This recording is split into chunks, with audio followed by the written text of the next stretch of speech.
नमस्कार। सरकारमा स्वागत छ। नेपाली कांग्रेसको महाधिवेशन आगामी फागुन 20, 21, 22 र 23 गते काठमाडौँमा हुँदैछ। महाधिवेशनमा सभापति पदका लागि सुशील कोइराला, शेरबहादुर देउवा र रामचन्द्र पौडेलले अहिले पनि धुमधामका साथ तयारी गरिरहनु भएको छ।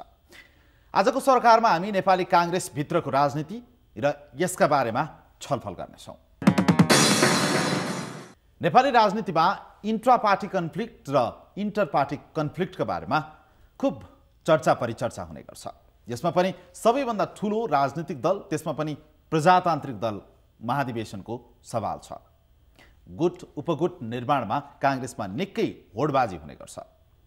नेतृत्व प्राप्तिको सवाल पनि एकातिर छ भने कांग्रेसमा नीति र व्यवहार बीचको भिन्नताका बारेमा पनि निकै चर्चा परिचर्चा, छलफल र बहस हुने गर्छ।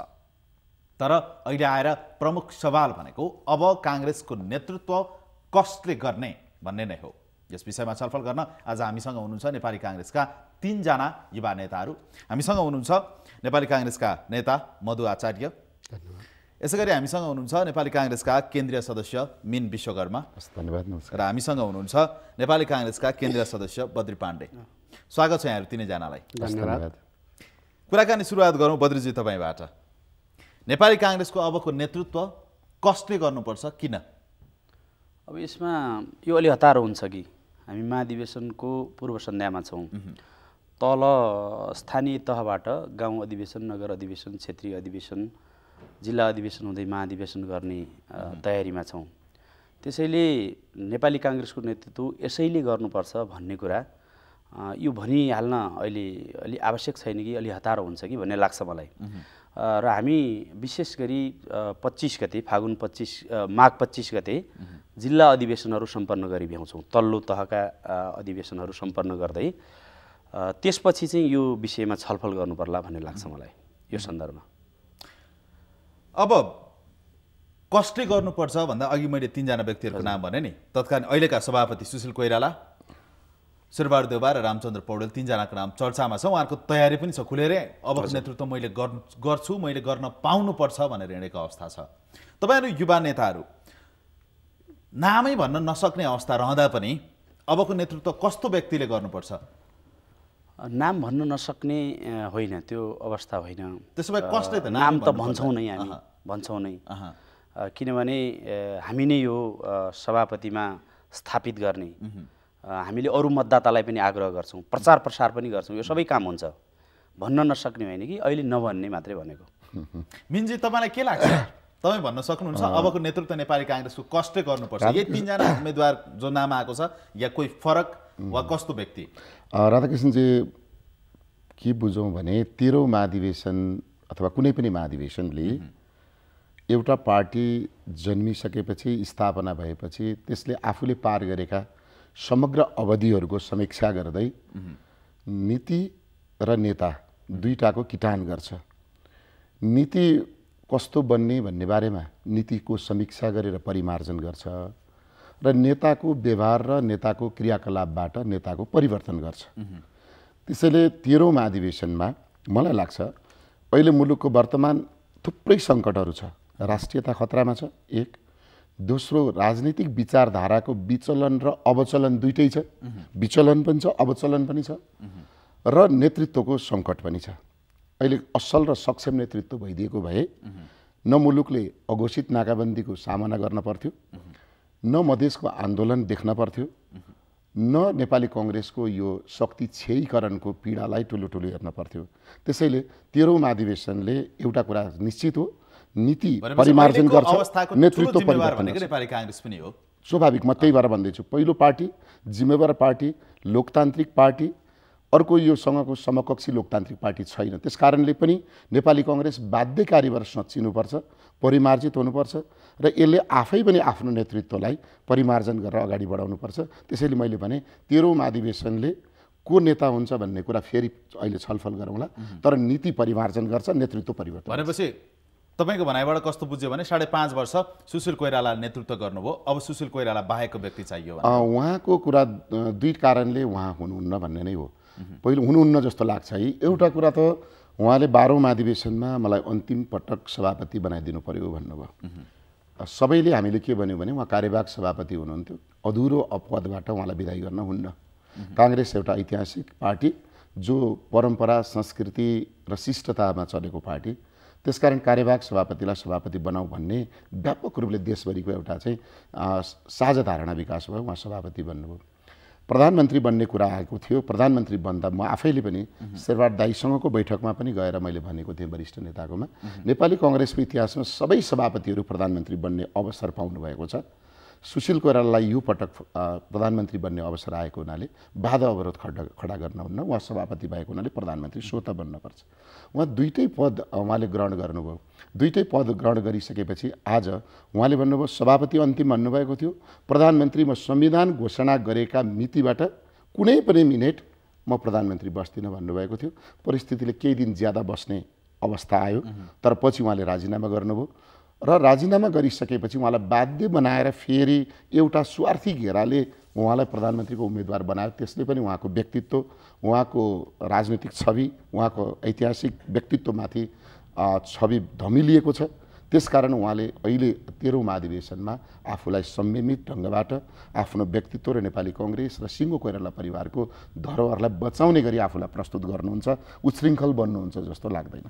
अब मधुजी, नेपाली काङ्ग्रेसमा सधैँ दुईटा खेमा देखिन्छ अगाडिदेखिकै इतिहास हेर्ने हो भने। एउटा अघि मिन्जीले भन्नुभयो नि थोरै, एउटा कोइराला परिवार त्यो विरासत र त्योदेखि बाहेक त्यसको विरोधी भनेर भनौँ, अर्थात् त्योभन्दा फरक विचार राख्ने एउटै पार्टीको अलिकति फरक विचार राख्ने अर्को एउटा समूह जो शेरबहादुर देउवा भनेर देखिन्छ। यो दुईटा बाहेक कोही त्यस्तो मान्छे छ जसले नेपाली काङ्ग्रेसको अहिले अब आएर नेतृत्व सम्हाल्न सक्छ र सम्हाल्नु पर्छ भन्ने लाग्छ तपाईँलाई? पहिलो कुरा त राधाकृष्णजीलाई अलिकता करेक्सन गरौँ कि नेपाली काङ्ग्रेसको जन्मदेखि आजसम्म कोइराला र गैर कोइरालाका बीचमा मात्रै प्रतिस्पर्धा भएको अवस्था होइन। कोइराला बाहेक पनि अरू विभिन्न जाति जनजाति समुदायहरूबाट पनि पार्टीको नेतृत्वका लागि प्रयत्न भएको र निर्वाचन भएको स्थिति पनि छ। जस्तै हामीले अलिक पछाडि फर्केर हेऱ्यौँ भने एकचोटि 12 सालकै कुरा हो, गणेशमान सिंहजी र सुवर्ण शमशेरको बिचमा भएको थियो। होइन, पार्टीभित्र कस्तो भने कि कोइराला पक्षको समर्थन कि चाहिँ त्योभन्दा होइन, त्यो त यस्तो हुन्छ, कोइराला भित्र पनि धेरै राजनीतिक अब प्लेयरहरू भइसक्नु भएको छ। उहाँहरू मध्ये पनि सबैको एकैतिर समर्थन हुन्छ भन्ने छैन। केही कोइरालाको एकातिर हुनसक्छ। जस्तो त्यतिखेरै भन्नुहुन्छ भने बिपी कोइरालाको समर्थन सुवर्ण शमशेरलाई थियो, गिरिजाबाबुको समर्थन गणेशमानजीलाई थियो। कोइरालाहरू भनेर पनि सबै एकैतिर रहेको अवस्था इतिहासमा पनि छैन मैले भन्न खोजेँ। त्यसमा अहिले पनि कोइराला भर्सेस गैर कोइराला भन्ने किसिमको राजनीति नै सान्दर्भिक होइन। मतलब प्रतिस्पर्धाका लागि साथीहरू नेतृत्वहरू आउने कुरा हुन्छ होइन। जस्तै अहिले तपाईँले भन्नुभयो मिडियामा यो 3 जनाको नाम आछ भन्नुहुन्छ भने उहाँहरूले पनि आफ्नो उम्मेदवार घोषणा गरे अवस्था अहिले छैन। भाषण गर्दै हिँड्नु भएको छ सबै ठाउँमा, अबको उम्मेदवार म होइन, त्यसको लागि मतलब तयारी गर्ने, ग्राउन्ड बनाउने कुराहरू अथवा आफूलाई टेस्ट गर्ने अथवा कार्यकर्ताले कसरी रेस्पोन्स गर्छन् भन्ने हेर्ने कुराको फेजमा नेताहरू देखिनुहुन्छ होइन। तर औपचारिक रूपले किन पहिलाको अधिवेशन पनि त हामीले हेरेका छौँ, नेताहरूले चाहिँ मतलब ठुलो सङ्ख्यामा साथीहरू बोलाएर भेला नै गरेर अनिखेर घोषणा गर्नु पनि भएको छ। तर योचोटि सुशील दाईले पनि औपचारिक रूपले म उम्मेदवार भन्नुभएको छैन। रामचन्द्र पौडेल दाईले आफ्नो उम्मेदवारीको तयारी गरेका छु तर म अझै साथीहरूसँग सरसल्लाह गरेर निर्णयमा पुग्छु भन्नुभएको छ। र शेरबहादुर दाईले पनि मैले निर्णय गरेँ घोषणा गरिसकेँ भनेर औपचारिक त्यस्तो गरिराख्नु भएको थाहा छैन होइन। र त्यसो भने अरू नेताहरू पनि खोलेर तयारी गरिरहनु भएको छ। कतिपय अरू नेताहरूले पनि दाबी गर्नुभएको कुरा त छ नि। फेरि अबको उम्मेदवार प्रश्न तीनैजनालाई एउटै हो, मैले शैली मात्रै अलिकति फरक गरेँ। अबको उम्मेदवार यही 3 जना मध्येबाट एकजना हो या अरू कोही हुन्छ? म यसलाई अझ यसरी चाहिँ मतलब हेरौँ भन्ने लाग्छ। व्यक्तिमा केन्द्रित भएर जाने कुरालाई 12औं महाधिवेशनसम्मको हाम्रो अभ्यासले अब परिमार्जन खोज्यो भन्छु। अब त के भन्दा पोलिसी हेर्ने हो। कमसेकम उम्मेदवार बन्दै गरेको नेतृत्वले म सभापति भइसके पछाडि पार्टीलाई अबको कार्यकालभरिमा यो उचाइमा पुर्याउँछु अथवा यो किसिमको सुधारहरू लिएर आउँछु होइन। इनर पार्टी डेमोक्रेसीलाई यसरी स्ट्रेन्थेन गर्छु, पार्टीभित्र एकाउन्टेबिलिटीलाई उत्तरदायी मतलब जवाफदेहितालाई यसरी बढाउँछु, पारदर्शितालाई यसरी चाहिँ अगाडि बढाउँछु, सहभागितामूलक डिसिजन मेकिङको प्रोसेसलाई म पार्टीभित्र स्थापित गर्छु यो हिसाबबाट, अथवा विधानलाई म यो ढङ्गले चाहिँ इमान्दारसँग कार्यान्वयनमा ल्याउँछु भने के हो उहाँहरूको चाहिँ पहिला नीति हेर्ने हो र जसको नीतिमा काङ्ग्रेसको सुरक्षित भविष्य देखिन्छ, सबल भविष्य देखिन्छ, सशक्त भविष्य देखिन्छ, त्यही साथ दिने हो। बद्रुजी, हजुर, नेपाली काङ्ग्रेस लामो इतिहास भएको प्रजातान्त्रिक पार्टी भनेर हामी गर्व गर्छौँ, तपाईँहरू गर्नुहुन्छ होइन? नेपाली काङ्ग्रेसमा अब नयाँ पुस्तालाई अवसर चाहियो, नयाँ पुस्ताले चाहिँ अब पार्टी सम्हाल्नुपर्छ, नयाँ सोच, नयाँ नीति, नयाँ विचार आउनुपर्छ भन्ने खालको बहसहरू तपाईँहरू गर्नुहुन्छ, तपाईँहरू युवा नेता। अनि अहिले आएर फेरि महाधिवेशन भयो, जब नेतृत्व लिने बेला आयो त्यतिखेर पुरानै नेतालाई तपाईँहरू अगाडि सारेर उहाँहरूको पछि हिँड्नुहुन्छ होइन? यसमा मेरो दुईवटा कुरा छ। एउटा कुरा पार्टी आन्तरिक रूपमा सुदृढ गराउने सन्दर्भमा अपेक्षाकृत अहिलेको नेतृत्व भने जस्तो सफल हुन सकेको छैन, यो हामीले स्वीकार गर्नुपर्छ। जुन पार्टीलाई हामी पार्टीभित्र आन्तरिक प्रजातन्त्रको कुरा गर्छौँ, प्रजातान्त्रिक अभ्यास यस्तो ढङ्गले गर्ने कि हाम्रो अभ्यासको अनुकरण अरू पार्टीहरूले गरून्, यसमा कमजोरी पक्ष छ। तर म के कुरामा सन्तुष्ट र गौरव गर्छु हाम्रो पुरानो पुस्तालाई भने नेतृत्वलाई, तपाईँ 7 साल र 46 सालकै क्रान्ति र त्यसका उपलब्धिको हाराहारीमा अहिले पछिल्लो दिनमा भएका उपलब्धिलाई हामीले नजरअन्दाज गर्न मिल्दैन। माओवादी हिंसा त्यति ठुलो हिंसा नेपालमा सायदै विगतमा त्यति ठुलो हिंसा भएको थियो, त्यो हिंसालाई सजिलो गरी सेटल गर्ने काम नेपालको राजनीतिमा भयो। त्यसको सम्पूर्ण अगुवाई हाम्रो नेतृत्वले गर्यो, त्यो परिपक्वता र त्यो दूरदर्शिता देखायो। दोस्रो महत्त्वपूर्ण कुरा, संविधान सभा एउटा पुरै असफल भयो। किन असफल भयो भने काङ्ग्रेस सानो पार्टीका रूपमा थियो, खुम्चेको थियो, भूमिका खुम्चेको थियो, 4 जना प्रधानमन्त्री हुनुभयो, तर पनि संविधान सभा असफल भयो, संविधान जारी हुन सकेन। हाम्रो पार्टी ठुलो पार्टीको रूपमा संविधान सभाभित्र प्रवेश भएपछि र हाम्रो पार्टीको सभापति प्रधानमन्त्री हुनुभएपछि संविधान बनाउने काम 1 वर्षमा गर्छौँ भनेका थियौँ, गर्नेछौँ भनेका थियौँ। 6 महिना लम्ब्यो तर पनि त्यो सम्भव भयो, सफल भयो। र आजका दिनमा पनि नेपालको राजनीति, यो नाकाबन्दीको समस्या छ, अरू थुप्रै समस्याहरू छन्। अहिले पनि समाधानको सूत्र कुनै पार्टीले पहिला आएको छ भने त्यो हाम्रो पार्टीले पहिला आएको छ, हाम्रो नेतृत्वले पहिला आएको छ। जस्तो संविधान जारी गर्ने कुरामा ढिला गरेको भए हामी चुक्थ्यौँ, किनभने हाम्रो काङ्ग्रेस एमाले माओवादीको गठबन्धन ब्रेक हुन सक्थ्यो र संविधान बनाउने मूल दायित्वबाट हामी सरकार बनाउने दायित्वतिर जान सक्थ्यौँ। त्यसकारण हामीले ढिला गरेनौँ, चाँडै जारी गऱ्यौँ। सँगैमा के पनि गऱ्यौँ भने आन्दोलन चलिरहेको छ, आन्दोलनका नाममा नाकाबन्दी भइरहेको छ, यसलाई समाधानको सूत्र पनि हामीले दियौँ। त्यो भनेको यो संविधान ढुङ्गाका अक्षरले लेखेको होइन, यो परिवर्तन हुन्छ, संशोधन हुन्छ।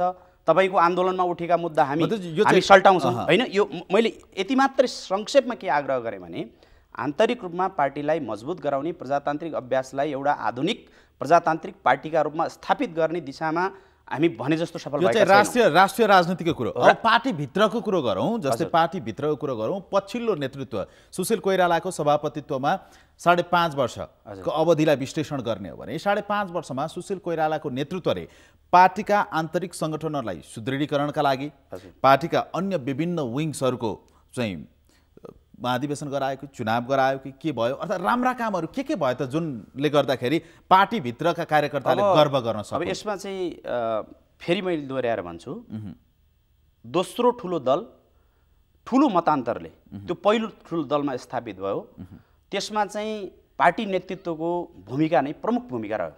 जस्तो हामी यतिखेर भागभण्डा भनेर सर्लक्कै विरोध गर्छौँ, मलाई के कुराको चाहिँ डर छ भने, डर छ यदि त्यो परिकल्पना एकपल्ट हामी विगतमा फर्क्यौँ भने त्यो भागभण्डालाई पनि यदि व्यवस्थित गर्न नसकेको भए चुनावका बेला भनेको संस्थापनले टिकट पाएका ठाउँमा वरिष्ठ नेताको पक्षले विद्रोही हालिदिने, वरिष्ठ नेता शेरबहादुर देउवा पक्षले टिकट पाएका ठाउँमा संस्थापनले विद्रोही हालिदिने भएको भए के हामी पहिलो पार्टीका रूपमा स्थापित हुन्थ्यौँ?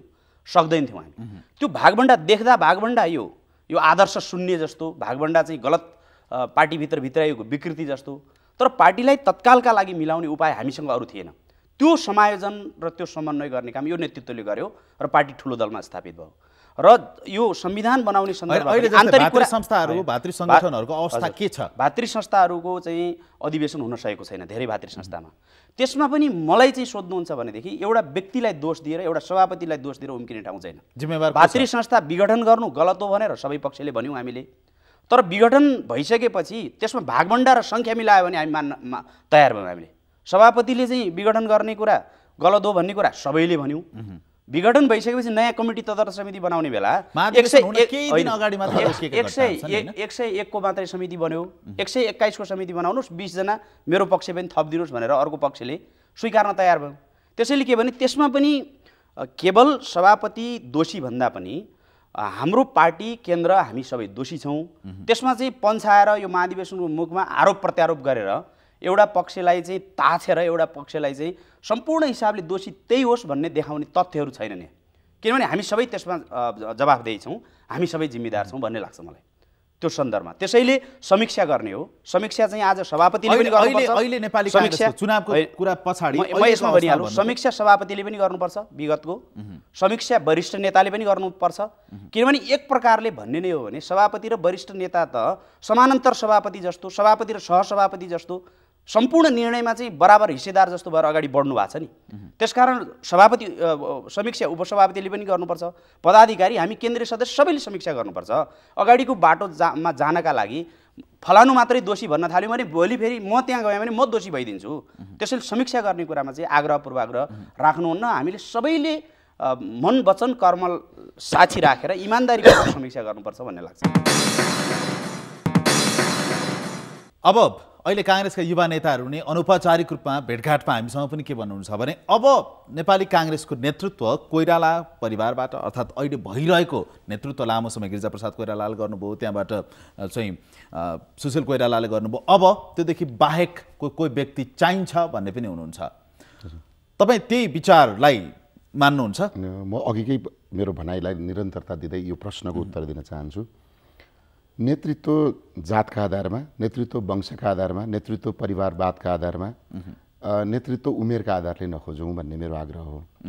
नेतृत्व नीतिका आधारमा खोजौँ। अघि मधु दाइले पनि कुरा राख्नु भएको छ। अहिलेको मुलुकको समसामयिक राजनीतिको नेतृत्व कसले गरिराखेको छ भन्ने कुरा काङ्ग्रेसभित्र त्यसरी चल्यो, अब चल्नु हुँदैन। अब चल्न खोज्यो भने त काङ्ग्रेस आफै चल्दैन, काङ्ग्रेसै नचल्ने अवस्थामा पुग्छ। कारण के हो भने अहिले संसारकै र दक्षिण एसियामा विशेष गरेर नेपालले नेतृत्व गरेको कुरा के हो भने समावेशी लोकतन्त्र। समावेशी लोकतन्त्रको अर्थ समावेशी राज्य व्यवस्था। समावेशी राज्य व्यवस्थामा नेपालमा नेतृत्व गर्ने पहिलो व्यक्ति विश्वेश्वर प्रसाद कोइराला, जसले 2009 सालदेखि समावेशीकरण सुरु गर्नुभयो। 12 सालमा समाजवादलाई स्वीकार गर्नुभयो र प्रजातान्त्रिक समाजवाद दर्शनकै आफू प्रवर्तक बन्नुभयो। त्यसको नेतृत्व पछिबाट हेर्दै जाँदा 52 सालदेखि नेपालमा 2047 को संविधानको धारा 11 को 3 लाई राज्यका अगाडि अथवा कानुनका दृष्टिमा सबै नागरिक समान हुनेछन्, तर आर्थिक सामाजिक वा विविध कारणले पछाडि परेको दलित वा महिला वर्गका लागि विशेष कानुन बनाउनुलाई भेदभाव मानिने छैन भनेर सकारात्मक अथवा समावेशीकरणको सकारात्मक अफर्मेटिभ एक्सनको रूपमा त्यहाँ आएको छ। त्यसैको आधारमा 2052 सालमा छात्रवृत्ति कार्यक्रमदेखि सकारात्मक कार्यक्रम सुरु गर्नुभयो शेरबहादुर देउबाजीले। 54 सालमा दलित विकास समिति र दलित जनजाति प्रतिष्ठान बनाउनु भयो, जनजाति विकास समिति थियो त्यो बेला। 58 सालमा राष्ट्रिय दलित आयोग बनाउनु भयो, राष्ट्रिय महिला आयोग बनाउनु भयो। अनि उहाँले महिला मन्त्रालय पनि बनाउनु भयो, युवा मन्त्रालय बनाउनु भयो, वातावरण मन्त्रालय बनाउनु भयो। अहिले जो राम्रो कुरा गर्नुभएको छ। 2057 सालमा उहाँकै सरकारका पालामा महिलालाई आर्थिक समान अधिकार भनेर सम्पत्तिमाथिमा महिलाको पैतृक सम्पत्तिमा हक भनेर मुलुकी ऐनको 11औं संशोधन गर्नुभयो। त्यस पछाडि आएर कमैया मुक्तिको कुरा गर्नुभयो। त्यसकारण बीपी कोइरालाका जे सपनाहरू थिए, समाजवादी सपना, त्यो उहाँले आफू सरकारमा हुँदा सबै कार्यक्रम। यसमा एउटा सप्लिमेन्ट, तपाईँले शेरबहादुर देउवाको कुरा गरिरहनु। शेरबहादुर देउवा अबको महाधिवेशनमा नेतृत्वमा किन आउने भन्ने ठुलो प्रश्न। यसमा अर्को एउटा रिफरेन्स पनि के छ भने योभन्दा अगाडिका 2वटा महाधिवेशनमा उहाँ पराजित भइसक्नु भएको छ। म भन्दैछु अब यो मुलुकको नेतृत्वका लागि समावेशी नेतृत्व चाहियो, साझा नेतृत्व चाहियो। मधेसीको पनि नेता चाहियो, दलितको पनि नेता चाहियो, जनजातिको पनि नेता चाहियो, अपाङ्गता भएका व्यक्तिको नेता चाहियो, दुर्गम कर्णालीका नेताहरू जनताहरूको पनि नेता चाहियो। त्यो साझा प्रतिबिम्बको रूपमा चाहिँ देउबाजीले गरिराखेको देखिन्छ। त्यसैले उहाँलाई निरन्तर गर्यो भने होइन, काङ्ग्रेस कार्यकर्ताले सोध्ने प्रश्न भनेको हामीलाई बाटोमा भेट्दा पनि सोध्ने कुरा के भने योभन्दा अगाडिका 2वटा महाधिवेशनमा पराजित भइसकेको व्यक्ति अब फेरि किन महाधिवेशनमा टेस्ट गर्दै हुनुहुन्छ भनेर। पहिलो महाधिवेशनमा उहाँ गिरिजाप्रसाद कोइरालासँग उहाँले नै हो। पोखरा महाधिवेशनमा पहिलो पटक कोइराला परिवारसित पनि एउटा साधारण जनताको छोरो चुनाव लड्न सक्छ भन्ने देखाउनु भयो। युवा नेताको अहिले हामी जो कुरा गर्छौँ, युवाले आँटै गरेनन्। हामी जसलाई हामीले युवा नेता भन्छौँ उहाँले पनि त उम्मेदवारी दिने आँट गरे हुन्थ्यो नि। तर 51 वर्षको उमेरमा 73 वर्षका गिरिजाप्रसाद कोइरालासँग उहाँले उम्मेदवारी चुनाव लड्नुभयो, आँट गर्नुभयो। पराजित चुनावमा जित्ने र हार्ने भन्ने कुरा कृष्णप्रसाद भट्टराई पनि काठमाडौँमा हार्नुभयो है। त्यस पछाडि दोस्रो निर्वाचनमा पार्टी भर्खर एकीकरण भएको थियो। मिल्दाखेरि अघि बद्रीजीले भनिहाल्नुभयो 60 र 40 मिल्या हो। उहाँले 40 पट्टिबाट चुनाव लड्या हो, हार्ने निश्चित थियो। तथापि उहाँले के भन्नुभयो भने मेरो विचारको र मैले प्रतिपादन गरेका कदमजम कर्णाली दलित महिला जनजाति र मधेसीको साझा प्रतिनिधित्वको नेतृत्व मैले गर्ने हो। त्यसकारण मेरो नेतृत्व निरन्तर कायम राख्छु भनेर उहाँ उम्मेदवारी दिनुभयो। 40बाट चुनाव लड्नु भएको थियो, उहाँले 46% ल्याउनुभयो मत, विजय हासिल गर्नु। भनौँ विजय नै हासिल गरेको प्रगति देखिन्छ। अर्को कुरा अघि उहाँले बद्रीजीले भने जस्तो 60-40 को कुरा गरौँ। 240वटा टिकट बाँड्दाखेरि 144वटा टिकट सुशील कोइरालाले बाँड्नुभयो, 96वटा टिकट शेरबहादुर देउवाले बाँड्नुभयो। 96वटा बाँडेकोमा उहाँले 55वटा जिताउनु भएको छ चुनावमा, 55 जनाले जित्नु भएको छ। 146वटा बाँड्नेले जम्मा 50 जनाले जित्नु भएको छ। यहीँबाट पनि के देखिन्छ भने असल नेतृत्व कसले गर्न सक्छ भन्ने कुरा। यदि सबै टिकट सुशील कोइरालाले नबाँडेर साझा उहाँहरूले 50-50 बाँडेको भए आज काङ्ग्रेसको स्पष्ट बहुमत आउने रहेछ।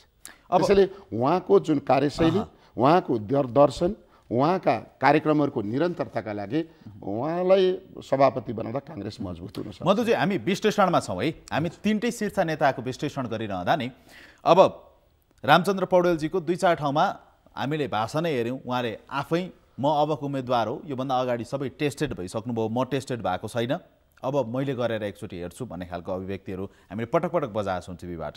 यो कन्टेक्स्टमा नि रामचन्द्र पौडेल अहिले उपसभापति, उहाँलाई हेर्दाखेरि अबको नेतृत्वका लागि उहाँसँग के पोजिटिभ पोइन्टहरू छन्, के सक्षम सबल पोइन्टहरू छन्, के चाहिँ कमजोरी पक्षहरू छन्?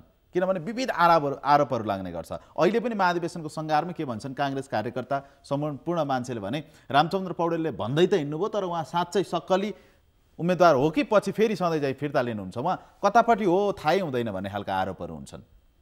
तपाईँको विचार के छ, बुझाइ के छ उहाँलाई? अब यस्तो छ, तपाईँले अब ठ्याक्क व्यक्ति केन्द्रितै भएर प्रश्न सोध्नु भयो हुनाले म जवाफ त्यतातिर जानुपर्ने भयो होइन। वास्तवमा रामचन्द्र पौडेल नेपाली काङ्ग्रेसको राजनीतिभित्र विभिन्न बिम्बका हिसाबले पनि महत्त्व राख्नुहुन्छ।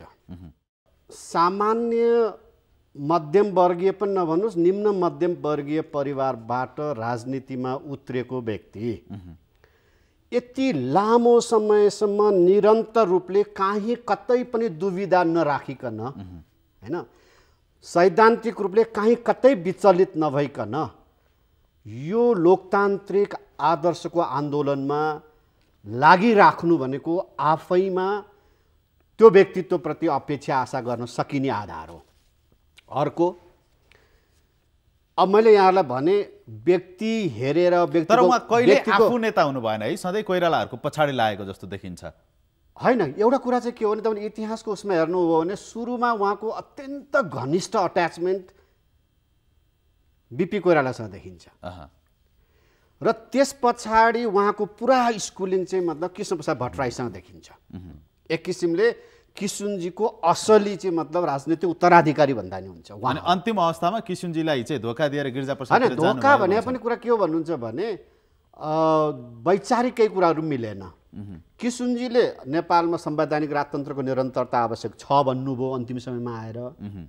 रामचन्द्र पौडेलले अब लोकतान्त्रिक गणतन्त्रतर्फ मुलुक जानुपर्छ र त्यसको नेतृत्व काङ्ग्रेसले नै गर्नुपर्छ भनेर भन्नुभयो। उहाँले केन्द्रीय समिति बैठकमै राख्नु भएको त्यतिखेर। भनेपछि वैचारिकमै अलिकता अन्तर आएपछि, तर के भने आदर्शका हिसाबले, जीवनशैलीका हिसाबले, विचारका कमिटमेन्टका हिसाबले, सामाजिक लोकतन्त्रका प्रतिको चाहिँ मतलब वफादारताको हिसाबले भन्ने हो भने उहाँ किसुनजीको उत्तराधिकारी हो। र सँगसँगै के भन्दाखेरि किसुनजी र गणेशमानजीको बिचमा रिलेसन आत्मीयतालाई जीवन्त बनाइ राख्नको लागि उहाँले सेतुको काम पनि गर्नुभयो। जब पछिल्लो समयमा चाहिँ मतलब भने राजनीतिबाट विविध कारणले गर्दा काङ्ग्रेसको मूल पोलिटिक्समा किसुनजी पनि रहनु भएन, गणेशमानजी पनि रहनु भएन, त्यस पछाडिको अवस्था भन्ने हो भने उहाँले गिरिजाबाबुलाई पूर्ण रूपले बिना शर्त साथ दिनुभएको देखिन्छ, ताकि लोकतान्त्रिक आन्दोलनको निरन्तरताका लागि यो व्यक्तिको चाहिँ मतलब कमिटमेन्ट, यो व्यक्तिको चाहिँ मतलब जुझारूपन आवश्यक छ भने गर्नुभयो। आखिर त्यो सही पनि त प्रमाणित भयो। आखिर गिरिजाबाबुकै नेतृत्वमा हामीले चाहिँ मतलब यो मुलुकमा द्वन्द्वको अन्त्य पनि गऱ्यौँ, संविधान सभाको प्राप्ति पनि गऱ्यौँ, अन्ततः लोकतान्त्रिक गणतन्त्रको नेतृत्व गर्न पनि सफल भयो। नेताहरूसँगको जससँगको आफ्नो एउटा सम्बन्ध राख्नुभयो त्यो खास कजका लागि, खास मूल्यका लागि, खास मुद्दामा आधारित भएको देखिन्छ। त्यसमा अहिले पनि उहाँबाट हामीले त्यो मूल्यको, त्यो मुद्दाको राजनीतिको अपेक्षा गर्न सक्छौँ। हेर्नुहोस्, जस्तै हामीले भनेका छौँ नि त अहिले, leadership is not by age but by agenda. अब उमेरले होइन, विचार आउनु पर्यो, दृष्टिकोण आउनु पर्यो, कुन कुन मुद्दामा म के गर्छु भन्ने कुरा चाहिँ सबैले बुझ्ने गरी, र फेरि मुखले मात्र भनेर भएन, त्यो लेभल अफ कमिटमेन्ट पनि त मतलब कार्यकर्ता र त जस्तै संसदीय दलको नेता बन्दा पनि उहाँले उम्मेदवार बन्छु भनेर फर्म लिनुभयो, पछि बुझाउनु नै भएन होइन। यस्ता चिजले गर्दाखेरि उहाँ साँच्चैको उम्मेदवार हो कि होइन यसपालि भन्नेमै कन्फ्युजन छ काङ्ग्रेसमा। त्यो त उहाँले पनि प्रश्न गर्नु भएको छ होइन। एउटा सन्दर्भ आयो कि तीनटा नेताहरू जब चाहिँ मतलब रामचन्द्र पौडेल, शेरबहादुर देउबा, शैलजा आचार्यको बिचको प्रतिस्पर्धा आयो, अब यो जेनेरेसन पनि आपसमा लडाइँ नै गरेर बस्न थाले क्यारे भन्ने साथीहरूमा पर्न गयो भनेर उहाँले शेरबहादुरलाई समर्थन गर्नुभयो। शेरबहादुर संसदीय दलको नेता पनि बन्नुभयो, त्यसको आधारमा उहाँ प्रधानमन्त्री पनि पहिलोचोटि बन्नुभयो। अस्तिको संसदीय दलको पालामा अब पछि सुशील दाईकै पालामा पनि जस्तै उहाँले पनि भन्नुभयो होइन। सुशील दाई अब पार्टी सभापति रहिराखेको मान्छेले प्रधानमन्त्री बन्ने चाहिँ मतलब आकाङ्क्षा देखाएपछि ठिक छ, उहाँको आकाङ्क्षालाई एकचोटि सम्मान गर्छु भन्ने उहाँलाई साथ दिनु भन्नादेखि अहिलेसम्म उहाँले अरू नेतालाई साथ दिनुभयो, र अब चाहिँ ती नेताहरूले रामचन्द्र पौडेललाई साथ दिएर पार्टी अगाडि बढाउने कुरामा चाहिँ मतलब सहकार्य गरौँ न त होइन। उहाँलाई सहयोग गरेर चाहिँ मतलब काङ्ग्रेसलाई नयाँ उचाइमा पुर्याउँ न त। किन भन्नुहुन्छ भने भर्खर संविधान लिएर आछौँ, संविधान वास्तव संविधानकै हिसाबले भन्नुहुन्छ भने काङ्ग्रेस अहिले पोलिटिक्सको दोस्रो फेजमा आइपुगेको छ। 2007 सालमा लडाइँ लड्दाखेरि हामीले भनेका थियौँ संविधान सभाबाट संविधान ल्याउँछौँ, त्यसको आधारमा समृद्ध मुलुक बनाउँछौँ भनेपछि त्यो बेला भनेको कुरा भर्खर संविधान ल्याउनु पर्ने हुन्छ भने पहिलो फेजको काम सिद्धियो। अब सेकेन्ड फेजको काम गर्नको लागि अलिकता भिजन भएको नेता, बेदागी नेता, स्वच्छ नेता र कुनै गुट, अहिले पनि त भन्छ रामचन्द्र पौडेल कमजोरी भन्छ, कुनै गुटै छैन भने गुट नहुनु कमजोरी हो र? गुट नहुनु त स्ट्रेन्थ हो कि कमसेकम जसको गुट छैन त्यसलाई सबै काङ्ग्रेसी सम्मान हुन्छ। उसलाई 60 पनि होइन, उसलाई 40 पनि छैन, उसले त 100 को प्रतिनिधित्व गर्ने हो। त्यसले गर्दाखेरि उसले त सही साथीहरू विचार पनि हुन्छ होला, विचारको एउटा गुट बन्ने होला नि होइन। विचारको समूह बने भए त राम्रै हुन्थ्यो। विचारको समूह बनेन नि त, व्यक्ति केन्द्रित गुट बन्यो नि त। त्यसकारण गर्दाखेरि त्यो यदि खराबी हो भन्ने भन्छौँ भने कोही स्थायी चाहिँ मतलब मित्र र शत्रु त हुँदैन नि पोलिटिक्समा। मुद्दाका आधारमा मिलन हुन्छ, मुद्दाकै आधारमा बिछोड पनि हुन्छ होइन। त्यस कारणले गर्दाखेरि अहिले जुन हेर्नु च्यालेन्ज छ मुलुकमा देख्नु भएको छ, वामपन्थीहरूको प्रभाव बढ्दै गएको छ। लोकतान्त्रिक फोर्सलाई कमजोर बनाउने अनेकौँ चलखेलहरू भइरहेछ भनेपछि लोकतान्त्रिक फोर्सलाई मजबुत बनाउने चुनौती छ हाम्रा बिचमा। आर्थिक सामाजिक हिसाबले भन्नुहुन्छ भने सामाजिक न्याय ओझेलमा पर्यो भन्ने किसिमको सबैतिरबाट प्रश्न उठाएको छ, र सामाजिक लोकतन्त्रलाई बलियो बनाएर सामाजिक न्यायको पक्षलाई मजबुत पनि बनाउनु छ, र कमसेकम 15 वर्षभित्रमा एउटा समावेशी समृद्ध नेपाल निर्माण गर्ने काङ्ग्रेसले अहिले सङ्कल्प गर्नुपर्ने छ। र यो पुरा गर्नका लागि रामचन्द्र पौडेलको नेतृत्व र सुशील दाई र शेरबहादुर दाईको पूर्ण रूपले चाहिँ मतलब साथ सहयोग अहिलेको आवश्यकता हो भन्ने देखिन्छ। बद्रीजी, तपाईँलाई मधुजीको कुरा कस्तो लाग्यो? सहमत हुनुहुन्छ? सहमत छु, म धेरै कुरामा सहमत छु। अब त्यसो भए अबको नेतृत्व सुशील होइनन् होइन मैले त्यसो कहाँ भने, मैले भनेको छैन, त्यो भनेको छैन। यो विषयमा अहिले छलफल नगरौँ, मैले अहिले प्रारम्भमै यो प्रस्ताव गरेँ। म तपाईँलाई नेपाली काङ्ग्रेसमा विवेक पलाएदेखि काङ्ग्रेसमा नेविसङमा लागेको, काङ्ग्रेसका सबै नेताहरू चिनेको र आफूले विवेकले देखेदेखि यो राजनीतिलाई राम्रो गरी सीमावलोकन गर्न, अध्ययन गर्न कोसिस गरेको मान्छे। त्यसकारण म चाहिँ के कुरामा दृढ छु भने मेरो एक प्रकारले संस्कारै के छ भने पार्टीभित्र कुनै नेताको अति प्रशंसा गर्ने, कुनै नेतालाई अति लान्छना लाउने काम चाहिँ कम्तीमा मबाट हुन सक्दैन थियो। त्यसैले पनि अब हामी यसरी तिनैजना यस्तो पोजिसनमा उभिएका छौँ कि महाधिवेशनमा सभापतिमा आफ्नो किसिमले भोट हालौँला, तर केन्द्रीय सदस्यमा हामी एक अर्कालाई भोट हाल्ने, भोट लिने, तान्नेसम्मको पोजिसन र त्यो चाहिँ हामी एउटा कोसिसमा छौँ, हामी त्यो प्रयत्नमा छौँ। हाम्रो सम्बन्ध त्यस्तो छ।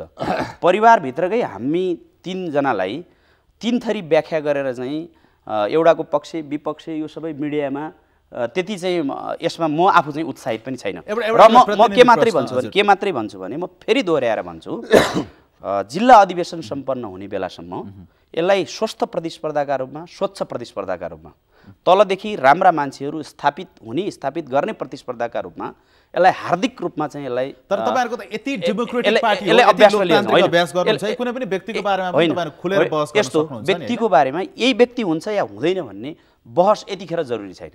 मलाई लाग्छ यो बन्द सत्र सुरु भएपछि सुरु गरे हुन्छ। हाम्रो उद्घाटन सत्र सिद्धिन्छ, उद्घाटन सत्रपछि बन्द सत्रमा सुरु गरे हुन्छ। यो हामी त नीतिचन्द्रजीको बारेमा तपाईको कमेन्ट चाहिँ के छ, तपाईको एनालिसिस भन्नु? सबै नेताहरू हाम्रो आदरणीय हुनुहुन्छ, सम्मानित हुनुहुन्छ, सबैको आफ्नो आफ्नो किसिमको योगदान छ, सबै नेताहरूको योगदान छ। अब सभापतिकै विषयमा दुईजना नेताको त कुरा चलि नै सक्यो। सभापतिकै विषयमा के हो भने नेपालको राजनीतिमा यतिखेर पनि केही कुराको आवश्यकता छ भने त्यो चाहिँ त्यागको राजनीतिको अहिले पनि आवश्यकता छ। राजनीतिलाई धेरै भोगवादी बनाउने कोसिस भएको छ, त्यो काङ्ग्रेसभित्र पनि भएको छ र गैर काङ्ग्रेस क्षेत्रमा पनि भएको छ। यो राजनीतिलाई त्यागको राजनीति बनाउने सन्दर्भमा कृष्णप्रसाद भट्टराई, गणेशमान सिंह र सुशील कोइराला जस्ता नेताहरू हामीले देखाउन मिल्ने एउटा बिम्बका रूपमा, एउटा छविका रूपमा उहाँहरू स्थापित हुनुहुन्छ। यो भन्दै गर्दा मैले सुशील कोइराला नै सभापति बन्नुपर्छ भनेर जिकिर गरिरहेको भन्ने यो नठान्नुहोस् फेरि। यो एउटा चाहिँ त्यागको राजनीतिको एउटा प्रतिमूर्तिका रूपमा उहाँ हुनुहुन्छ। र अहिले पनि निर्वाचनमा भाग लिएपछि चाहिँ सुशील अहिले पनि यसमा पनि कारण छ। यसमा के कारण छ भने अघि मिन विश्वकर्माले भन्नुभएका कतिपय कुरा उहाँले मसिनो गरी भन्नुभयो। मसिनो गरी त्यति डिटेलमा म त्यो कुरा त भन्न चाहन्न, तर मधेसमा 118 जना सांसद हुन्छ कञ्चनपुरदेखि कैलालीसम्म, त्यसमध्ये 52 जना काङ्ग्रेसले जितेको छ र थुप्रै समानुपातिक पनि मधेसमा हुनुहुन्छ। र अस्ति भनियो सुशील कोइरालालाई कसैको इसारामा उम्मेदवारी दिनुभयो कि भनेर चर्चा गरियो बाहिर, तर कसैको इसारा थियो भने ती 52 जना मधेसमा जितेका काङ्ग्रेसका सांसद र काङ्ग्रेसबाट प्रतिनिधित्व गर्ने हाम्रा अरू सांसदहरू र तराईमा भएका काङ्ग्रेसहरूको भनाइ के थियो भने केपी ओलीलाई समर्थन गरेर तपाईँ केपी ओलीको सती गएर मधेसको सङ्गठन समाप्त पार्ने कि तपाईँले चाहिँ आफू उम्मेदवारी दिएर मधेसलाई सम्हाल्ने भनेर सुशील कोइरालामाथि, हाम्रो सभापतिमाथि, तत्कालीन प्रधानमन्त्रीमाथि ठुलो दबाब थियो त्यो क्षेत्रको। र उहाँको उम्मेदवारी के थियो भने होइन, एमालेसँग हाम्रो प्रतिस्पर्धा छ, रहन्छ, एमाले जुन दृष्टिकोणले मधेसलाई हेर्छ काङ्ग्रेसले त्यो दृष्टिकोणले हेर्दैन, मैले हेर्दिनँ, म सुशील कोइरालाले हेर्दिनँ, हामी सम्हाल्छौँ मधेसलाई, मधेसको आन्दोलन पनि सम्हाल्छौँ, मधेसको जनमत पनि सम्हाल्छौँ, मधेसका मुद्दाको हामी सम्बोधन पनि गर्छौँ र यो संशोधन प्रस्ताव अगाडि बढाएका छौँ। यो प्रस्ताव मार्फत तपाईँहरूसँगको हाम्रो जुन हार्दिकता हो, मधेस मैत्री नेपाली काङ्ग्रेस हो, त्यसलाई चाहिँ हामी निरन्तरता दिन्छौँ भन्ने त्यो दृढताका साथ पनि उहाँले उम्मेदवारी दिएको। उम्मेदवारीले उहाँलाई तपाईँले भने जस्तो त्यागवादी राजनीतिका एउटा प्रतिमूर्तिका रूपमा सुशील कोइराला हुनुहुन्छ हुनुहुन्न भन्नेमा प्रश्न उठ्यो होला, तर मधेस सम्हाल्ने कुरामा त्यो महत्त्वपूर्ण योगदान भएको छ भन्ने ठान्छु म। व्यक्तिले आफ्नो व्यक्तिगत छविलाई दाउमा लगाएर भए पनि मधेस सम्हाल्ने कुरामा, सँगै मधेसको आन्दोलनलाई आगामी दिनमा सम्बोधन गर्छौँ भन्ने कुराको सकारात्मक सङ्केत दिने क्रममा चाहिँ उहाँले ठुलो योगदान गर्नुभएको छ भन्ने ठान्छु म। अहिले नेतृत्व परिवर्तन हुनुपर्छ या पर्दैन भन्ने बहस त गर्ने बेला भएको छ। नेतृत्व परिवर्तन किनभने अब केही दिन पछाडिदेखि जिल्लाको आम रूपमा जुन स्पिरिटमा प्रश्न गर्दै हुनुहुन्छ, आम रूपमा नेतृत्व परिवर्तनकै लागि माहौल छ, यो म स्वीकार गर्छु। तर नेतृत्व यो के छ भने यो सैद्धान्तिक बहस मात्रै होइन।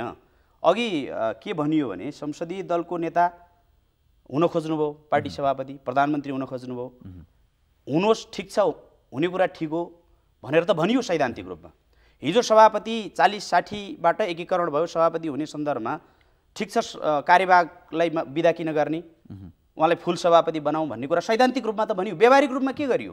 व्यावहारिक रूपमा के गरियो भने कडा प्रतिस्पर्धा गरियो। त्यो प्रतिस्पर्धा नराम्रो थियो म भन्दिनँ। के सुशील कोइराला सभापति बने पनि बनुन् भन्ने हिसाबले हुनुभयो? होइन, प्रतिस्पर्धामा खरो उत्रेर सभापति हुनुभयो। अस्ति प्रधानमन्त्री पनि सुशील कोइराला बन्नुहोस् भन्ने हिसाबले हुनुभएको होइन, प्रतिस्पर्धामा खरो उत्रेर हुनुभएको। अहिले पनि म के भन्छु भने सैद्धान्तिक रूपमा तपाईँले भनेको नेतृत्व परिवर्तनको आम माहौल छ, तर व्यवहारमा हुन्छ के भने कडा प्रतिस्पर्धा हुन्छ। त्यो प्रतिस्पर्धालाई स्वच्छ बनाउने हो, त्यो प्रतिस्पर्धालाई स्वस्थ बनाउने हो। कडा प्रतिस्पर्धामा खरो जो उत्रिन्छ त्यो सभापति हुने हो। यसमा हामीले चाहिँ धेरै चिन्ता गर्नुपर्ने, धेरै चाहिँ बहस आवश्यक अनावश्यक दिशामा चाहिँ मोडेर लिएर जानुपर्ने केही तपाईँ काङ्ग्रेसलाई धेरै बुझेको मान्छे। अब एउटा प्रतिनिधि प्रश्न नि, बाहिर मान्छेहरूले के सोध्छन् भने हामी जस्ता मान्छे, मलाई पनि ठुलो जिज्ञासा छ यस बारेमा। नेपाली काङ्ग्रेसको इतिहासदेखि अर्थात् भनौँ 2007 सालदेखि नै हेर्ने हो, विश्वेश्वर प्रसाद कोइरालादेखि नै हेर्ने हो भने पनि कोइरालाहरूको नेतृत्व सधैँ हाबी हुँदै गयो, कोइराला परिवारको नेतृत्व हाबी हुँदै गयो, कोइराला इतरका त्योदेखि बाहेकका मानिसहरू सधैँ पाखा लाग्दै जानु पर्यो। चाहे त्यो कृष्णप्रसाद भट्टराई जस्तो सन्त नेता किन नहोस्, त्यो चाहिँ गणेशमान सिंह जस्तो मान्छे किन नहोस्, होइन, अहिले शेरबहादुर देउवा पनि 60-40मा 40तिर बस्नुपर्ने अवस्था किन नहोस्, रामचन्द्र पौडेलको स्थान कहाँ हो अहिले पनि काङ्ग्रेस जनले प्रष्ट रूपमा खुलेर हामीसँग अनौपचारिक कुराकानीमा भन्न सक्दैनन्। यो हेर्दाखेरि नि नेपाली काङ्ग्रेस भनेको कोइराला खानदानको विरासत हो, हामी काङ्ग्रेस बाहेकका मान्छे किन काङ्ग्रेस बन्ने भनेर युवाले प्रश्न सोध्यो भने के भन्नुहुन्छ? यसमा मलाई के लाग्छ भने यो एउटा चाहिँ अब नचाहँदै कुनै थरको नाम लिनुपर्ने र त्यसैमा केन्द्रित भएर त्यसैको सेरोफेरोमा छलफल गर्नुपर्ने एउटा परिस्थिति बनेको छ। र यो मलाई के लाग्छ भने यो कुनै थरसँग सम्बन्धित विषय होइन, यो एउटा विचारधारासँगै सम्बन्धित विषय हो।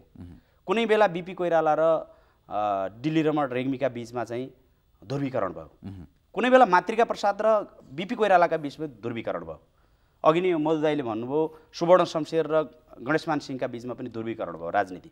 त्यसो हुँदाहुँदै गणेशमान सिंह, गिरिजाप्रसाद कोइराला हुँदै अहिले सुशील कोइराला, शेरबहादुर देउवा, रामचन्द्र पौडेलका नाममा ध्रुवीकरण भएको छ। त्यसैले मलाई के लाग्छ भने यो विचारधारा नै हो र यसमा थर त्यही हुनुपर्छ भन्ने मान्यता यदि कसैले बोकेको छ भने त्यो गलत हो। जस्तो कोइराला भन्ने एउटा जसलाई हामी व्याख्या गरिरहेका छौँ, कोइराला र गैर कोइराला दुईटा ध्रुव छन्, देखिएका छन्। त्यसमा कोइरालापट्टि उभिने सबै कोइराला थर भएकाहरू हुन् भन्ने म मान्दिनँ। त्यो हुनुपर्छ भन्ने यदि कसैले सोच्यो भने त्यो गलत हो। त्यसैले मैले नबुझेको कुरा, गिरिजाप्रसादको नेतृत्व पछाडि सुशील कोइरालालाई नै चाहिँ सभापति बनाउनु पर्छ भन्ने खालको मेन्टालिटी किन आयो? के सुशील कोइराला मात्रै भएको कारणले सभापति हुनुभयो हो या गिरिजाप्रसाद कोइरालाको उत्तराधिकारी हुनुभयो हो? सुशील कोइरालाको के काङ्ग्रेसमा कुनै योगदानै थिएन? सुशील कोइराला भनेको पनि बिपी कोइरालादेखि भोगेको, बुझेको, पढेको, व्यवहार गरेको, त्यतिखेर सुशील कोइराला जति रामचन्द्र पौडेलको अरू कसैको त्यो खालको ठिक छ। त्यो बेला सुशील कोइराला आउनुभयो, अर्को कुनै समयमा अर्को नेता आउनुहुन्छ। त्यसैले के भने कोइराला भएकै मात्रै कारणले आउनुभयो भन्ने मलाई लाग्दैन। अहिले पनि कसैले कोइरालाको उम्मेदवारी भन्यो भने त्यसलाई स्वीकार गरिन्छ जस्तो लाग्दैन। उसको योगदान हेरिन्छ, उसको योग्यता हेरिन्छ, उसको सङ्घर्ष हेरिन्छ, उसको अरू छवि हेरिन्छ। त्यो आधारमा कुनै बेला शेरबहादुर देउवा स्वयं चाहिँ गिरिजाप्रसाद कोइरालाको सन्निकट हुनुहुन्थ्यो कुनै बेला। त्यो यो राजनीति त चलिरहेछ नि। त्यसैले विशेष गरी के हो भन्नुहुन्छ भने यी गुटहरू, उपगुटहरू के हुन् भने नीतिगत हिसाबले कुनै त्यस्तो ठुलो समस्या छैन काङ्ग्रेसभित्र। काङ्ग्रेसलाई समावेशी बनाउने, सिङ्गै मुलुकलाई समावेशी समानुपातिक दिशामा लिएर जाने, यसमा कुनै विवाद छैन। अरू कतिपय एजेन्डा छन् त्यसमा कुनै विवाद छैन। खालि के हो भने नेतृत्वमा पुग्ने सन्दर्भमा के गर्दा म नेतृत्वमा पुग्छु भनेर अलिकति आफ्नो समूह ठुलो बनाउने हो, आफ्नो समूहको दायरा ठुलो बनाउने। अब यसलाई सकारात्मक रूपमा भन्नुहुन्छ भने प्रतिस्पर्धामा आफू सफल हुनका लागि निर्माण गरेको एउटा समूह हो। यी समूहहरू चाहिँ विशेष गरी दुईटा ध्रुवमा विभाजित हुन्छन्। पार्टीमा मलाई लाग्छ यो तीनटा ध्रुव पनि रहँदैन। तीनटा ध्रुव हुन थाल्यो भने त्यहाँ को जित्ने को हार्ने भन्नेमा बडो हिसाब किताब गर्न गाह्रो हुन्छ। त्यसैले दुईटै ध्रुव हुँदै आज प्र्याक्टिसै त्यही छ र आउने महाधिवेशनमा मलाई के लाग्छ भने दुईटा ध्रुव नै हुन्छ, दुईटा उम्मेदवार नै हुन्छन् र त्यही किसिमले चाहिँ प्रतिस्पर्धा हुन्छ। यसमा फेरि नीतिगत त्यस्तो विधि रामचन्द्र पौडेलप्रति अविश्वास त होइन, अविश्वास होइन, उहाँप्रति विश्वास पनि हो। उहाँ पनि उम्मेदवार हुन सक्नुहुन्छ अथवा सुशील कोइराला पनि उम्मेदवार हुन सक्नुहुन्छ। शेरबहादुर देउवा उम्मेदवार हुने प्रबल सम्भावना छँदैछ। अरू कृष्णप्रसाद सिटौला लगायतका नेताहरूले भन्नुभएको छ। तर मलाई के विश्वास छ भने यो प्रतिस्पर्धा यस्तो प्रतिस्पर्धा हो कि यो जित्नै पर्ने प्रतिस्पर्धा पार्टीभित्र। अरू आम चुनाव राष्ट्रिय चुनाव के हुन्छ भने थोरै भोट ल्याए पनि रुख चिन्हमा कति भोट ल्याउने मान्छे छन् भनेर देखाउनका लागि पनि लडिन्छ। यो देखाउनका लागि त्यति लडिँदैन, यो जित्नका लागि लडिन्छ। जित्नका लागि लडिने भएको कारणले मलाई लाग्छ यो दुईटा ध्रुवमा दुईटा उम्मेदवारमा चाहिँ सभापतिमा मेन चाहिँ अब एउटा है, मैले व्यक्ति नै तोकेर विश्लेषण गराएको त होइन, सन्दर्भ त्यस्तै परिरहेको छ। प्रतिनिधि प्रश्नहरू बाहिर अहिले काङ्ग्रेस जनभित्रै चलेका कुराहरू र गैर काङ्ग्रेसहरूले पनि गर्ने विश्लेषणहरूका बारेमा म तपाईँहरू जानकारहरूसँग सोध्दैछु। तपाईँहरू लामो समय काङ्ग्रेसमा सक्रिय भएकोले गर्दा पनि नेताहरूलाई राम्रो चिन्नुहुन्छ। शेरबहादुर देउवाको विषयमा नि काङ्ग्रेसहरूले के भन्छन् भने शेरबहादुर देउवा पदका लागि चाहिँ जे पनि गर्न सक्छ, शेरबहादुर देउवाले प्रजातन्त्री दरबारमा लगेर बुझाएको पनि हो भन्ने खालका आरोप लाउँछन्। एकदम तपाईँले भनेको कुरा चाहिँ बजारमा समीक्षा गर्दा अथवा आलोचना गर्दा भन्ने कुरा हो। शेरबहादुर देउवालाई दरबारमा लगेर प्रजातन्त्र बुझाएको होइन कि बहालवाला प्रधानमन्त्रीलाई लाइन काटेर राति गिरफ्तार गरे हो। बिपी कोइरालालाई दिउँसो गिरफ्तार गरे, शेरबहादुर देउवालाई राति गिरफ्तार गरे। यदि शेरबहादुर देउवाले पनि प्रजातन्त्र दरबार बुझाएको मान्ने हो भने सबैभन्दा ठुलो प्रजातन्त्र बुझाउने बिपी कोइराला हुन्छन्। त्यसैले आज नेपालमा दुई नेताहरू कोही दाँज्नु पर्यो भने स्वभावका हिसाबले, क्षमताका हिसाबले र उहाँहरूको कार्यशैलीका हिसाबले अघि पनि मैले भने समावेशीकरणको मुद्दा पनि बिपी कोइरालाले सुरु गर्नुभयो, शेरबहादुर देउवाले कार्यान्वयन गर्नुभयो।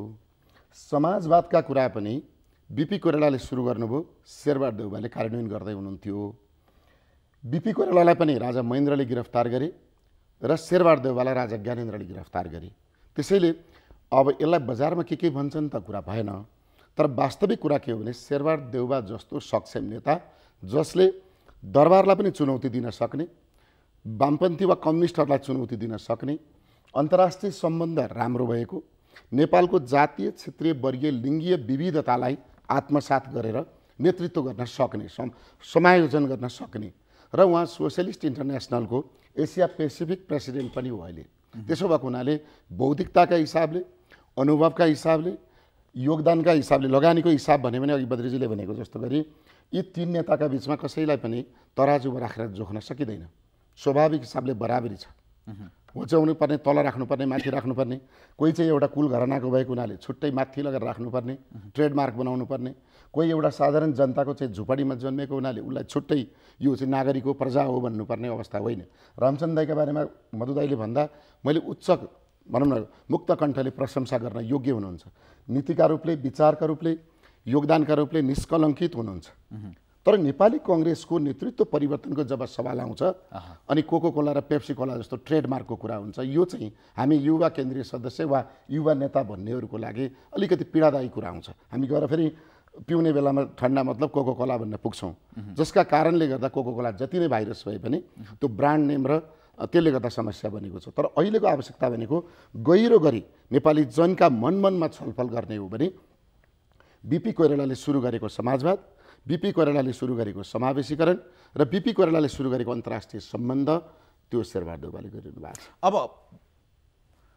मधुजी यहाँलाई पनि सोधौँ, जस्तै नेपाली काङ्ग्रेसको अबको महाधिवेशनमा नै नीतिले, विचारले, दृष्टिकोणले कतिको अवसर पाउँछ? जस्तै अहिले करेन्ट पोलिटिक्सलाई हेर्ने हो भने पनि भारतलाई हेर्ने दृष्टिकोण, अन्तर्राष्ट्रिय सम्बन्धको दृष्टिकोण, त्यहाँबाट मधेसलाई हेर्ने दृष्टिकोण, मधेसका मुद्दालाई हेर्ने दृष्टिकोण, तिनीहरूले कतिको ठाउँ पाउँछ? अहिले यसले ठाउँ पाउने सम्भावना पार्टीभित्रको अहिले क्रियाशीलताहरू हेर्ने हो भने बढ्दै गएको छ।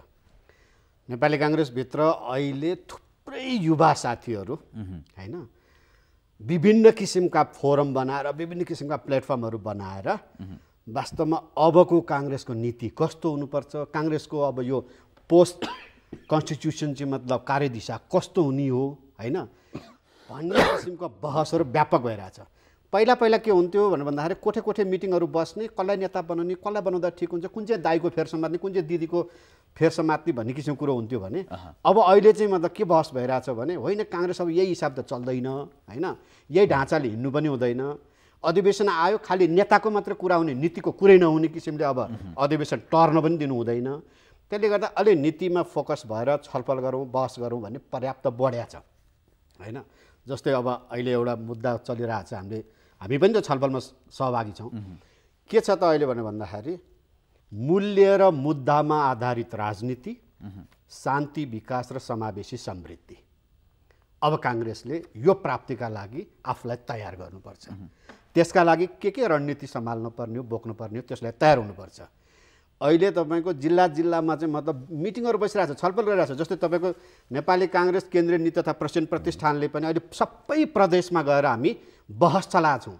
तलका साथीहरूलाई नै सहभागी बनाएर जिल्ला सभापति, क्षेत्रीय सभापति, महिला महासमिति सदस्य, अरू कतिपय विज्ञ साथीहरू राखेर पार्टीको अब चाहिँ पोलिसी डकुमेन्टमा के कुराहरू चाहिँ संलग्न गर्नुपर्छ, पार्टीको विधानलाई संविधान सम्मत रूपले कसरी परिमार्जन गर्ने हो, कसरी समृद्ध बनाउने हो भन्ने कुरा जुन छलफल बहस अहिले धेरै ठाउँमा धेरै ढङ्गले भइरहेछ, यसबाट एकदम आशा गर्न सकिन्छ कि अब यो विचारले पार्टीभित्र दह्रो हस्तक्षेप गर्छ र पार्टीलाई नयाँ ढङ्गले लैजाने कुरामा यसले भूमिका खेल्छ।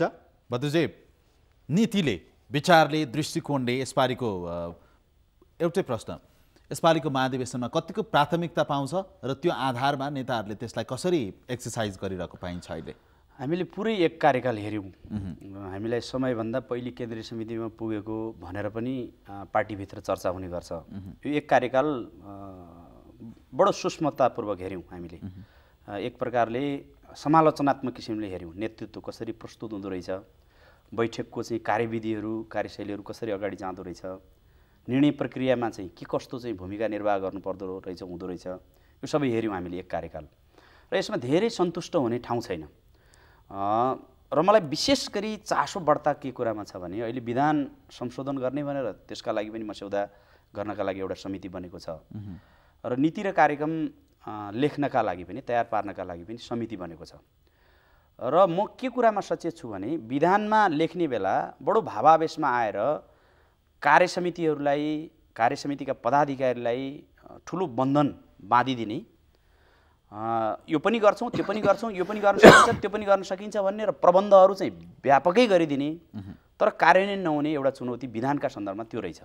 त्यसैले अब विधानको मस्यौदामाथि संशोधन आउँछ र मस्यौदा आउँछ, त्यसमा केन्द्रीय समितिमा छलफल हुँदा मेरो सरकारको कुरा चाहिँ कार्यान्वयन गर्न नसकिने कुरा लेख्दै नलेखौँ, लेख्ने हो भने त्यसको अक्षरशः पालना गरौँ भन्ने विधानका सन्दर्भमा यो दृष्टिकोण छ। र यो दृष्टिकोण मलाई लाग्छ देशभरि अनुभूत गरिएको दृष्टिकोण हो विधानको सन्दर्भमा। नीति र कार्यक्रमका सन्दर्भमा पनि मैले नीति र कार्यक्रम बेला बेलामा पार्टीका प्रशिक्षण कार्यक्रममा जाँदा फेरि पल्टाएर हेर्ने गर्छु म। त्यो पनि हामीले कुनै 2 महिनामा कार्यान्वयन गर्ने भनेका छौँ, कुनै 6 महिनामा कार्यान्वयन गर्ने भनेका छौँ, कुनै वर्ष दिनमा कार्यान्वयन गर्ने भनेका छौँ। अहिले यो समग्र राष्ट्रिय राजनीतिको चाहिँ जुन हाम्रो व्यस्तता थियो, जुन चाप थियो, त्यसले भ्याएनौँ भनेर एउटा तर्क त गरौँला, त्यो तर्क मानिँदैन। त्यसमा किन लेखिएको थियो त? लेखिएको कुरा चाहिँ कार्यान्वयन गर्ने गरी हामीले तपाईँले भने जस्तो यो कूटनीतिक सम्बन्धको कुरा, अन्तर्राष्ट्रिय सम्बन्धको कुरा, अरू पार्टीहरूसँग चाहिँ हामीले राख्नुपर्ने सम्बन्धको कुरा, हामीले यो जनजीविकादेखि लिएर जनमानसमा सामाजिक न्याय, जुन सामाजिक प्रजातन्त्र, समाजवाद, यो सबै कुरा, यी सबै कुरालाई कसरी व्यवस्थित गर्न सकिन्छ भनेर सन्तुलित, चुस्त र कार्यान्वयनमुखी चाहिँ विधान बनाउने र नीति र कार्यक्रम बनाएर अगाडि जानुपर्छ भन्ने कुरामा मेरो यो एक कार्यकालको बुझाइ, अनुभवले त्यही भन्छ र त्यही गरेर जानुपर्छ जस्तो लाग्छ मलाई। मिन्जी, तपाईँलाई पनि एउटै प्रश्न भयो, यसपालि नीति कार्यक्रम कस्तो आउनुपर्छ, त्यसको नेतृत्व कसरी कसले गर्न सक्छ, अर्थात् भनौँ नीतिले, नेताभन्दा नीतिले प्राथमिकता कसरी पाउला? अलिकति म राष्ट्रिय अन्तर्राष्ट्रिय कुरा गरौँ। हामीसँग छोटो समय छ है। हुन त रमाइलो कुरा, नेपालका अर्थमन्त्री विश्वकै उत्कृष्ट अर्थमन्त्री ठहरिनुभयो, तर सँगसँगै अर्को पनि रिजल्ट आयो, नेपाल विश्वको दोस्रो गरिब र एसियाको पहिलो गरिब भयो। हाम्रो नीति र कार्यक्रम नमिलेका कारणले बिपीको प्रजातान्त्रिक समाजवाद युरोप अमेरिका सबैतिर फस्टाउने, नेपालमा यो चाहिँ कार्यान्वयन हुन नसक्ने, तर अर्थमन्त्री विश्वकै उत्कृष्ट अर्थमन्त्री हुने। यसको बद्रीजीले भने जस्तो नीति र व्यवहारमा तादम्यता मिलाउनुपर्छ। अब त्यसैले नेपाली कङ्ग्रेसको प्रजातान्त्रिक समाजवादी विचारलाई कार्यान्वयन योग्य बनाएर परिमार्जन गरौँ। दोस्रो, जसले त्यो नीतिको नेतृत्व गर्नुहुन्छ उहाँ नै नेता छानिने महाधिवेशनमा वातावरण बनाऊ। त्यो वातावरण भनेको मात्रै काङ्ग्रेसका भोटर्सले मात्रै हुँदैन, काङ्ग्रेस खुल्ला पार्टी भएको हुनाले नेपाली जनताको मनमा जनजनमा काङ्ग्रेसका बारेमा चिन्ता र चासो हुनु जरुरी छ। यो महाधिवेशन तल्लो तहसम्म पुर्याउनुपर्छ प्रचारबाजी गरेर। र तेस्रो कुरा, नेपाली कङ्ग्रेसको महाधिवेशन चाहिँ मात्रै चुनावमा केन्द्रित होइन, नीति नेतृत्वका साथसाथै राष्ट्रिय अन्तर्राष्ट्रिय राजनीतिलाई सम्हाल्न सक्ने गरीको साझा नेतृत्व बनाऊ। सकिन्छ भने बद्रीजीले भने जस्तो कडा प्रतिस्पर्धामा होइन, गम्भीर चिन्तन गरेर साझा नेतृत्व बनायौँ भने मलाई लाग्छ यी 3 नेताका बिचमा पनि निर्विरोध बनाउन सकिन्छ। अघि मधुदाईले भनेकै जस्तो गरेर हाम्रा अग्रज नेताहरू सकिन्छ 3 नेताभन्दा फाल्टो उम्मेदवारी दिने हैसियत राखौँ कसैले, सकिँदैन भने बाँकी नेताहरूको पालैपालो गरेर पनि हामीले नेपाली कङ्ग्रेसको महाधिवेशनलाई सहज बनाउन सक्छौँ, नेतृत्वलाई लोकप्रिय र साझा बनाउन सक्छौँ। महाधिवेशन त्यसरी जानुपर्छ। धन्यवाद यहाँहरू तीनैजनालाई छलफलमा बहसमा सहभागी भइदिनु भएकोमा। धन्यवाद टेलिभिजन राधाकृष्णजीलाई पनि। आजका लागि सरोकार यति नै। सरोकारका बारेमा केही प्रतिक्रिया भए हामीलाई लेख्न सक्नुहुन्छ सरकार@kantipurtv.com मा। हामीलाई बिदा दिनुहोस्। नमस्ते।